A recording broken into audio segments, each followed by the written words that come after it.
Nyuma ya kitu ambacho ulikuwa ukifahamu kwa muda mrefu sana juu ya sakata la kwake Chief Godlove pamoja na msanii wake Pipi Jojo. Ikumbukwe siku za hivi karibuni Pipi Jojo ametangaza kuweza kuondoka katika lebo ya Chief Loot Music ambayo inasimamiwa na Chief Godlove, bilionea kutoka Tanzania.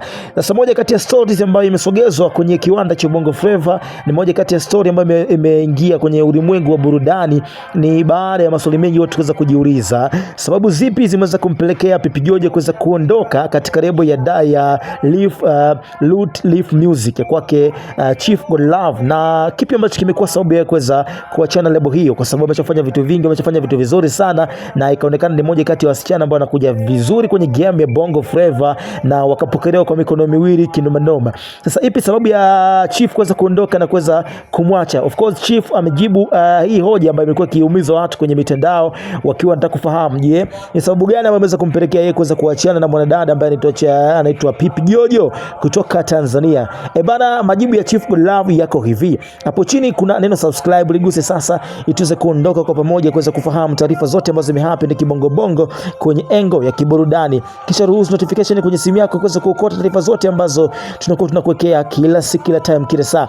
Bana, tukianzia kwenye info ambayo amezungumza Chief Godlove mapema siku ya hii leo, baada ya kuulizwa ni sababu gani ambayo imeweza kumpelekea yeye kuweza kuachana na mwanadada ambaye anaitwa Pipi Jojo. Inasemekana kwamba hakuweza kuwa na mkataba kama ambavyo watu wengi walikuwa wanafikiria kwamba pengine kuna mkataba ameweza kuweka pamoja kati yake, lakini haikuwa hivyo, ilikuwa tofauti kabisa.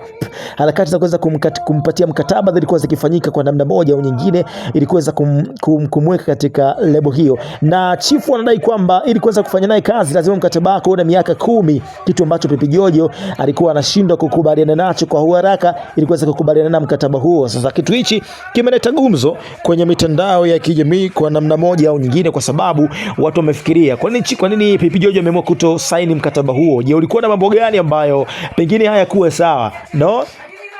So Chief amesema kwamba hakuweza kumsign mwanadada huyo kama msanii wa lebo, lakini alikuwa akimtengeneza tu na kumpa njia ya kuweza kufahamu kitu gani ambacho anatamani kuweza kukifanya au kutimiza ndoto zake kwa namna moja au nyingine. So alichokizungumza Chief anadai kwamba ameshindwa kukubaliana na matakwa ambayo yako kwenye ule mkataba, na ndio maana ikawa so kesi so ridhiki wakaweza kuelewana, kuweza kupigana chini. Chief anasema kwamba hawezi kumbembeleza kuweza kusaini katika mkataba huo kwa sababu ameusoma kwa muda mrefu na inaonekana hayuko tayari kuweza kusaini. Kwa hiyo hawezi kufanya kazi na msanii ambaye hayupo kwenye mkataba na anataka kusaidiwa tu kwa namna hii ambayo yeye alikuwa anaitaka. Anachokitaka Chief ni kuweka pesa yake nyingi sana kwa msanii ili baadaye ije imlipe.